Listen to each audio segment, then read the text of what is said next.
Do you want to know how to make an OC but don't know where to start? I've got you. So first off, we'll start off with a reference picture. As you can see, I got this flower. I don't know what this flower is of.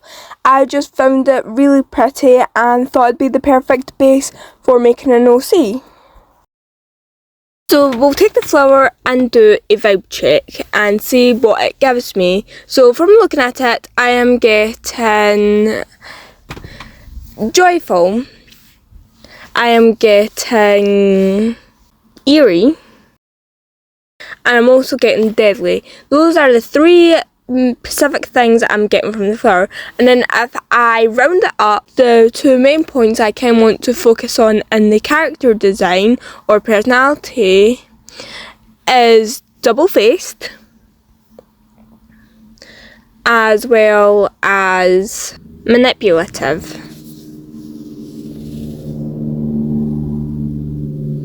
So that is the main points I'll go off with. So next we can figure out the body. Now I am making my own base for it, but you can use the bases that Clip Studio Paint gives you, who Iris Paint gives you. You can go into Pic-Roo. You can use tons of other things, just not AI art. And if you're using other people's art as a base, like reference bases and stuff like that, give credit, please. Because if you are using a reference picture that someone else has drawn out, they probably do want some recognition. Now, if you don't want to go over someone else's base for multiple different reasons, there is free 3D modelling apps you can get, which I would suggest going for them, as it feels more personal and you've got, well, personal for me, I feel like you've got more time to experiment with proportions and that, and not go for someone else made. So you can see I'm just experimenting with how I want the pose to look, but at the end I did just decide to have it more of a cropped view, because I personally didn't feel motivated to draw out the entire character, mostly because I can't deal with the hands. Those are what haunt me at night. Now here you can actually see me moving on to, instead of like guessing how I want it to sit, I'm making a stick figure to be the base for the pose, because it can help me get different shapes. And here you can see me like guessing which version I would like more, but well, I went for the original pose I was meaning to go for in the end. So you can see how I'm adjusting the character and making sure it's the right place in the canvas where I want them to sit. And I'm making a mental note to myself there that I do want the character to be more cropped, but I'm not focusing on that right now. So I'm just going to speed up this process again, so you don't have to sit and watch me draw out the character base. But if you're wanting to work on the head and you're doing digital, something that really helps for me is to do it off the head, which you'll see me doing in just a few minutes. Like, I just disconnect the head from the body. They say the holy water's watered down, and this town's lost its faith. Our colors will fade eventually, so if our time is running out, day after day, we'll make the mundane a masterpiece. Oh my, oh my love. I take one look at you, you're taking me out of the ordinary. Alright, I'm back. So we're going to look at the flower. Now, when I think of flowers, I think of a smooth, swooping sensation, and that's what I'm going to go for the hair. And as I did say, I was wanting to make the character have a manipulative look. So when I was working on her face, when it came to the mouth, I tried to give her this like sly like smile, and for the eyes, I tried to give them a friendly but there's like something hiding under the eyes.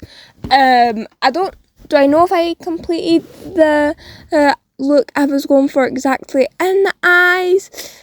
Not exactly, but do I hate it? No, I actually like how the eyes turned out. Here is when I realised the head is too big, so I made a mental note of where exactly I want to shorten the head as when I start to put in the final details in the eyes, because maybe it will work, maybe it won't. So we can just see me just write out. Now you might be wondering, why am I adding all of my mistakes I do? That's mostly because I want to show people mistakes are normal in art, because I feel like it's normal to see the mistakes just cut out. Right now I'm working on the hairline, making sure it sits how I would expect a hairs to sit and not go too high up.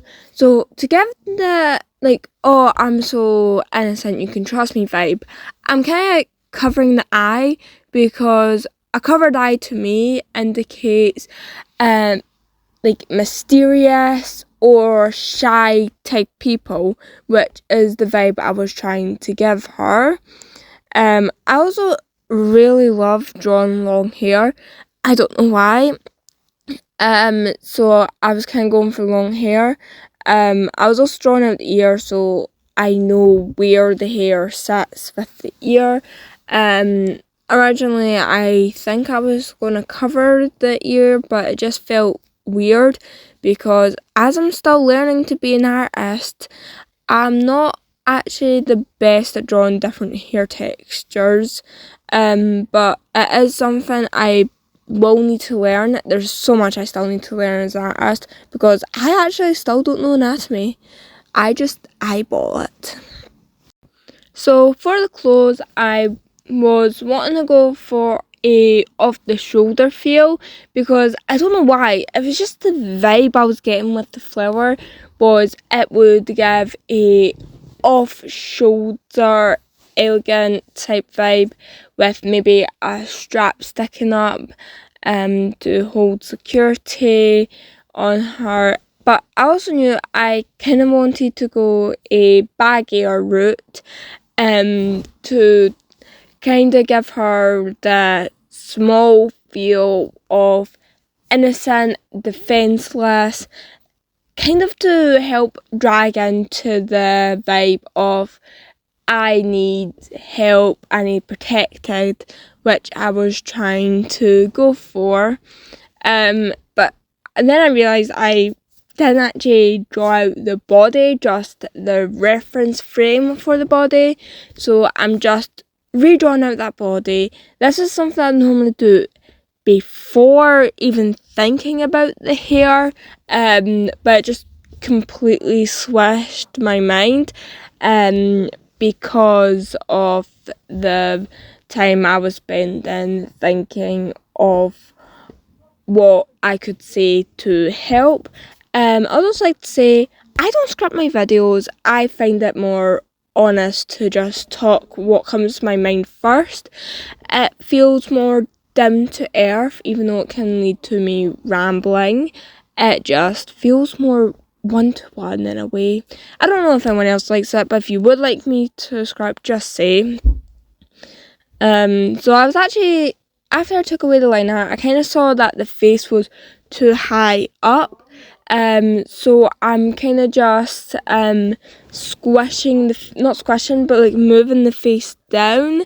You can kind of see I do the same with the ear as well, as I move that down to fit more with where I want it to sit on the hair, because it is very high up and it just felt very wrong.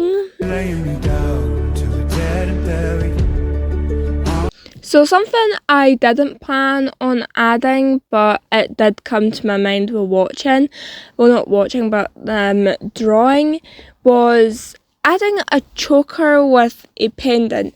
I don't know what the pendant is of, if I'm being honest. It was just like a random sketch, but I did like it, and it's because the first thing that came to my mind when I was drawing was just The Little Mermaid. I haven't seen that in ages. I don't know fully where it came from, so just bear with it there. I do think it was a nice ad of it, but I still don't know the pendant of. I guess I give like Shell away. I'm not going to make you sit down and watch me do my line art, so I'm also going to speed up this ahead, and I'll be back when it comes to picking the colours, because that's when the main area came in, and this was the area where I fixed the ear, by the way. On the edge of your knife, staying drunk on your vibe. The angels up in the clouds are jealous knowing we found something so wild. We'll be ordinary. You got me kissing the ground of your sanctuary. Shatter me with your touch. Oh Lord. And I'm back. So I went into the flower and I decided to colour drop like parts of the flower to get my colour scheme. So I got like these pretty blues, lilacs, and like also a nice yellow, and I know when it came to my colouring style, I kind of wanted to do it with that artist I look up to, Yamato Yamanato. I've probably butchered that name. I'll just use text-to-speech to say it. Yamato Yamamoto.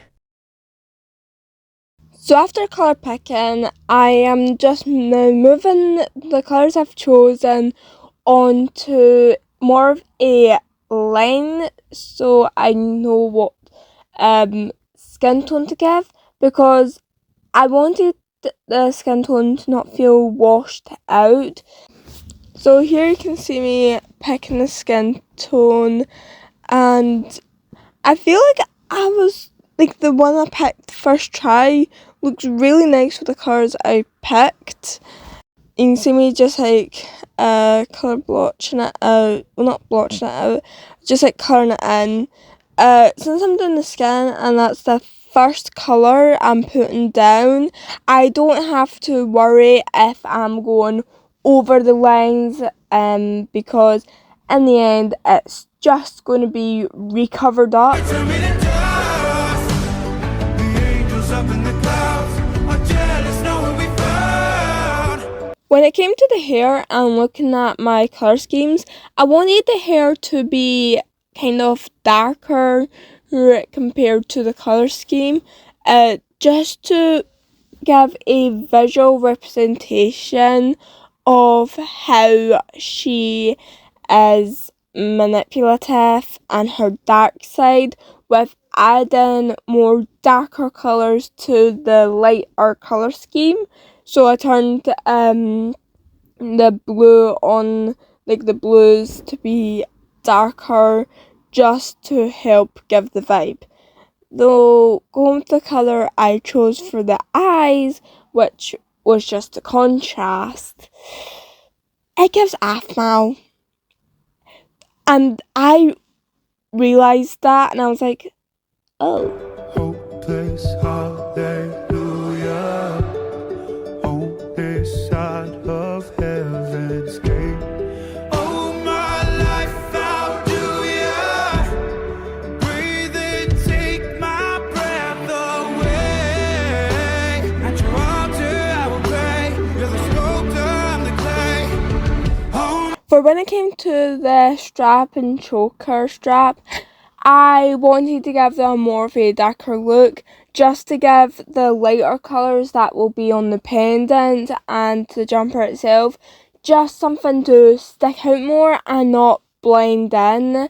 And I feel like it also goes to another wee jab at her more darker personality, and that she's not really a nice person, or as nice as she lets on.